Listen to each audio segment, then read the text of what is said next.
नमस्कार, बिहार तक देख रहे हैं आप और आपके साथ मैं हूं आशीष अवनु। देखिए, बिहार में चुनाव खत्म हो चुका है और चुनाव के बाद सबकी रुचि इस बात को लेकर के है कि आखिर किस सीट पर किसका पलड़ा भारी होने जा रहा है, कौन से कैंडिडेट कहां से चुनाव जीतने जा रहे हैं।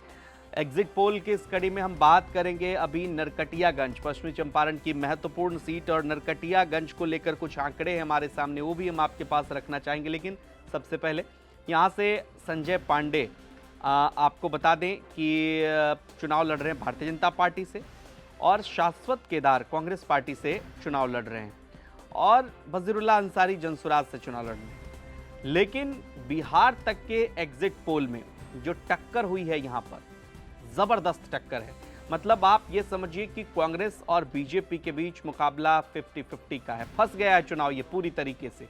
कोई ये नहीं कह सकता कि ये अगर हार जीत का अंतर जो एग्जिट पोल के मुताबिक समझ में आ रहा है, वो यहाँ पर कहा यह जा रहा है कि नरकटियागंज में 1000 से कम का भी हो सकता है। ऐसे में दोनों को ही आप एज भी मान के चलिए, दोनों में से कोई हार भी सकते हैं, कोई जीत भी सकते हैं। तो ऐसा बिल्कुल नहीं है कि किसी को एज दिया जाए। लेकिन जिस तरह के तरीके से शाश्वत केदार ने चुनाव लड़ा और जिस तरीके से प्रचार प्रसार हुआ, इस बार रणनीति के तहत काफ़ी स्ट्रेटजिक चुनाव प्रचार रहा, सोशल मीडिया से लेकर के अन्य जगहों पर। और जो गलतियां पिछली दफ़ा अगर आप देखिए, आपको बता दें कि शाश्वत केदार कांग्रेस से हैं, लेकिन इस सीट पर ट्रायंगुलर फाइट जो है वो कहा यह जा रहा है कि ट्रायंगुलर फाइट हो सकती है, क्योंकि आरजेडी के दीपक यादव भी यहां से चुनावी मैदान में हैं। और 2024 में बीजेपी उन्होंने छोड़ा, आरजेडी के टिकट पर वाल्मीकि नगर से लोकसभा चुनाव लड़े, दूसरे नंबर पर रहे थे।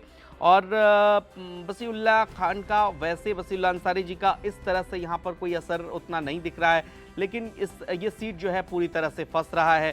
त्रिकोणीय मुकाबला है एक, मतलब अगर आप कह लीजिए कि निर्दलीय प्रत्याशी मान के चलिए उनको शाश्वत केदार, चूंकि यहाँ से कांग्रेस के टिकट पर चुनाव लड़ रहे हैं, संजय पांडे यहाँ से बीजेपी के टिकट पर चुनाव लड़ रहे हैं। और 2020 का अगर आप परिणाम देखें तो यहाँ से 2020 में रश्मि वर्मा जो है वो चुनाव जीती थी, और आपको बता दें कि 21,134 वोटों से चुनाव जीती थी। तो बड़ा अंतर है ये, और इसको जो है यहाँ पर इस अंतर को पाट पाना ये थोड़ा मुश्किल होगा।